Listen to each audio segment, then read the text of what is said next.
Здраво на сите. Обично кога ги почнувам видеава, велам здраво на сите и добре дојдовте на нова рецензија на книга. Меѓутоа денес нема да правам никаков осврт или критика за некој роман, туку би сакал да го свртам вниманието и да посочам на една книга која што излезе неодамна, пред 2 и нешто месеци, на сајмот на книга беше промовирана, а тоа се овие избрани драми од Горан Стефановски. Овој избор на драми, оваа книга излезе во издание на издавачката куќа Полица и изборот го има направено професорката Ана Стојановска и всушност на крајот има еден многу убав поговор на нејзин, зборува општо за творештвото на Горан Стефановски, а и за секоја од овие драми што ги има тука, на кратко кажува по нешто. Значи тука ги има Диво месо, има Ледво место, има Hi-Fi, Дупло дно, Баханали и Демонот од Дебармало. И мислам дека е убав е изборот затоа што го покрива речиси целото негово творештво од доцните 70-ти, Диво месо од тоа време, 80-ти, 90-ти и Демонот од Дебармало е некаде, мислам, 2004 напишана. Така што ова е доста фин избор, иако нормално Горан има напишано многу повеќе драми, тука ја нема Кула Вавилонска, Чернодрински се враќа дома, Тетовирани души и други драми. И неговите дела, всушност неговите драми и неговите мисли и есеи Табернакул ги издаваше повеќе од 15 години има кога беа издавани тие изданија, ги има значи неговите собрани дела, меѓутоа тие книги тешко е да се најдат денес во книжарница. Ќе треба да се потрудите во библиотека или некако на старо да ги набавите, значи може да ги читате неговите собрани драми, каде што има многу повеќе драми. Јас да речеме, тоа се едни од тие изданија се овие. Ова е Кавга со Кавка и други есеи, а ова е Приказни од Дивиот Исток. И овие книги се за мене вистинско богатство. Значи овде има разни интервјуа со Горан, има есеи, негови размисли за театарот, има говори што ги држал во разни прилики со разни поводи на конференции. Значи има негови размисли, говорот, пристапниот говор за во Ману, и има вистинска резница, вистинско богатство со овие книги. Знаеме дека Горан пред речиси 2 години почина, по ноември пред 2 години, и ни остави големо, огромно наследство. И тој е важен како драмски писател, значи како професор, драматург, голем ерудит во таа област, и тие што работат со театарот, со драмата и на кои што им предавал, сум слушал и сум читал за него, имаат зборови најпофолни и воодушевеност од него како феноменален професор и кој што оставил длабока трага во нивните животи. И тоа е една негова величина во областа на театарот, секако нормално. Меѓутоа, мене како некој што не се разбира, што не е експерт во областа на театарот и всушност за тоа во ова видео јас нема да правам никаква критика на неговите драми, ниту анализа, затоа што ниту сум стручен за тоа, ниту пак се сметам достоен јас сега да правам некаква анализа на неговите драми. Туку ова сакам да видам мој трибјут за Горан, едноставно да го свртам вниманието и како што вели професорката во поговорот, дека сега е одлично време за еден препрочит, за едно навраќање и препрочитување на неговите драми.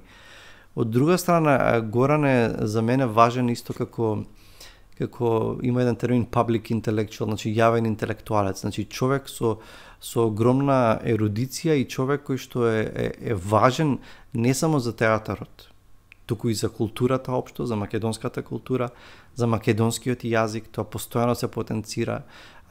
И она што мене ми се допаѓа е што Горан беше еден од оние ретки луѓе според мене, кои што имаат огромно знаење, огромна ерудиција, огромен познавач на Шекспир, да речеме, на неговите драми. И тоа се оние луѓе кои што имаат огромно знаење, се страшни интелектуалци, меѓутоа кога ги слушаш како зборуваат или кога разговараш со нив, едноставно не прават да се чувствуваш инфериорен или дека си во тотално незнаење, или туку едноставно користат зборови и јазик и начин на изразување кој кој што е пристапен, кој што е близок до најобичниот човек, и Горан е вистинско задоволство да се слуша кога зборува, и јазикот во неговите драми се гледа дека навистина го владее македонскиот јазик, и тие турцизми и архаични зборови функционираат прекрасно, значи умерен, совршен јазик во неговите драми, и затоа е многу важен.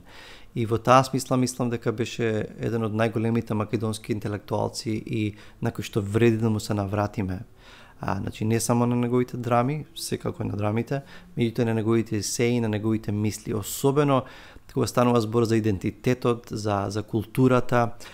И мислам дека една од неговите предности беше што веќе 20 години живееше во Англија и може да живејќи во една култура подобро можеш некогаш да ја согледаш и културата од која што доаѓаш и обратно. Значи мислам дека тоа му даваше на Горан и на неговата мисла една ширина, а не некоја си ригидност и затварање во некои си замки на, не знам, зачувување на слепо чување на одреден идентитет без отвореност да се слушне другото мислење или другата страна. Да кажам неколку збора само за драмиве. Значи ја имаме Диво Месо, неговата култна драма, најпозната негова драма, веројатно и изведувана многу пати, наградувана, семејството Андреевиќ, пред Втора светска војна, тројцата синови со различни идеали, различни животни приказни, трагедија, сепак завршува со доза со искрена надеж на крајот. Значи нема да зборувам понатаму, значи треба да ги Диво Месо е дефинитивно еден од најпознатите и најдобрите македонски драми. Ја има Лед во место, целото прашање на соседите, во 19 век се случува, целото прашање на идентитетот македонскиот, соседите, влијанија, мешање, измешан оној македонски етос, семејството е тука, страдање, предавства, значи одлична драма. Ја имаме Hi-Fi, таа негде 80-ти години. Тука е судир меѓу генерациите, значи на новото и на старото, на распад на системот на вредности. Исто има и филм направено, може мислам на YouTube да се гледа тој филм.